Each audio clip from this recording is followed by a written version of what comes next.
1990 మార్చి 18వ తేదీన సేవకు వచ్చాను.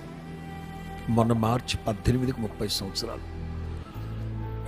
సేవకు వచ్చిన నాటి నుంచి దైవజన్ లేసన్న గారు దేశాలు తిప్పుతూ గ్రామాలు కుగ్రామాలు సభల్లో బాగా పరిచయం నేర్పించారు. కొత్త పాటలు సిద్ధపరచాలి. సిద్ధపరిచేటప్పుడు కీబోర్డ్ పెట్టుకుని కొత్త పాటలు సిద్ధపరుస్తూ ఉంటే నేను ఏది చెప్పినా ఏసన్న గారు హే అరే, నేను ఏ ట్యూన్ కంపోజ్ చేసినా హే అక్కర్లేదులే పెద్ద మనగాడు లేచి వచ్చాడు ఇక్కడ అని భయంకరంగా ఇవన్నీ మేరెక్క చూస్తూ ఉన్నారు. ఏది చెప్పినా నేను ఏది చేసినా బద్ధ శత్రువుని కూడా చూడరండి, అంత భయానకంగా ట్రీట్ చేశారు దైవజనులు యేసన్న గారు. మార్చి నెల గుడారాల పండుగలో అప్పట్లో మెయిన్ రోడ్డు దగ్గర రిబ్బన్ కట్టి కట్ చేసి గ్రౌండ్లోకి వెళ్ళేవాళ్ళు అందరూ. ఫొటోస్ అవన్నీ నేను తీస్తూ ఉండేవాడు. సరే టైం అయింది, సాయంకాలం 6 గంటలప్పుడు సాయం సంధ్య వాళ్ళు రిబ్బన్ కట్టి నేను కెమెరా తీసుకుని ఫోటో తీయడానికి వెళ్తే ఆ మైక్లోనే అన్నారు, అరే శుభమాంట గుడారాల పండుగ స్టార్ట్ చేస్తుంటే నీ దరిద్ర మొహం ఎదురు వచ్చేవేంట్రా అన్నారు. వేల మంది, లక్షల మంది. నేను మౌనంగా కెమెరా రమేష్కి ఇచ్చి నేను ప్రక్కకి వెళ్ళిపోయాను. సరే అందరూ వెళ్ళిపోయారు, గ్రౌండ్లోకి వెళ్ళిపోయారు, స్టేజ్ మీదకి వెళ్ళిపోయారు, నేను కూడా వెళ్ళాను. అంటే అట్లా ఆ తర్వాత నేను చాలా బాధపడుతూ ఉంటే మేరక్క నాకు ఒక మ్యాగజైన్ తెచ్చిచ్చిందండి. అది క్రీస్తు విజయము అనే మ్యాగజైన్ తెచ్చించి ఇందులో సంపాదకుని లేఖన ఒకటి ఉంది, చదవమని ఇచ్చారు. దాంట్లో చూస్తే నిజమైన విజయం అంటే ఏంటో తెలుసా అని ప్రశ్న.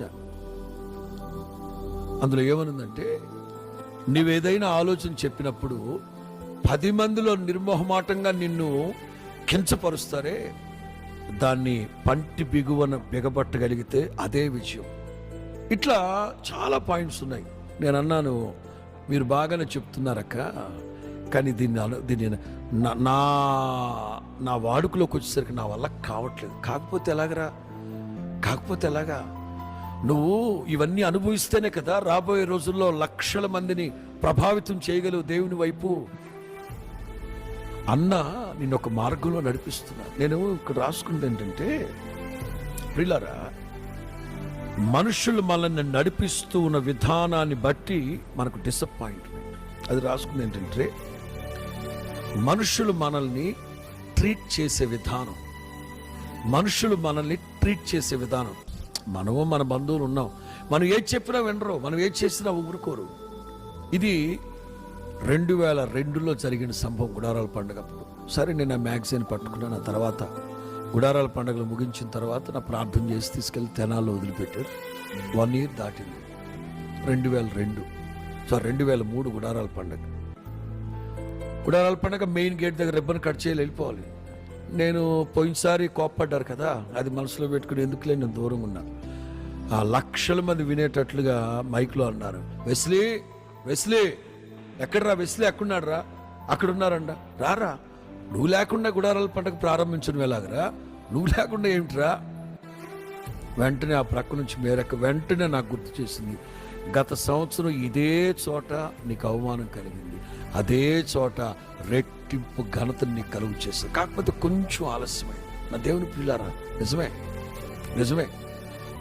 నా తండ్రి నన్ను నడిపించిన మార్గం, అది పరలోకపు తండ్రే కానీ ఆత్మీయ తండ్రే కానీ నడిపించిన మార్గం. ఒక్కోసారి మనుషులు మన ఎడల చేసి ఆ ప్రవర్తిస్తున్న ఆ ట్రీట్మెంట్ని బట్టి మనకు డిసప్పాయింట్మెంట్ వచ్చేస్తుంది.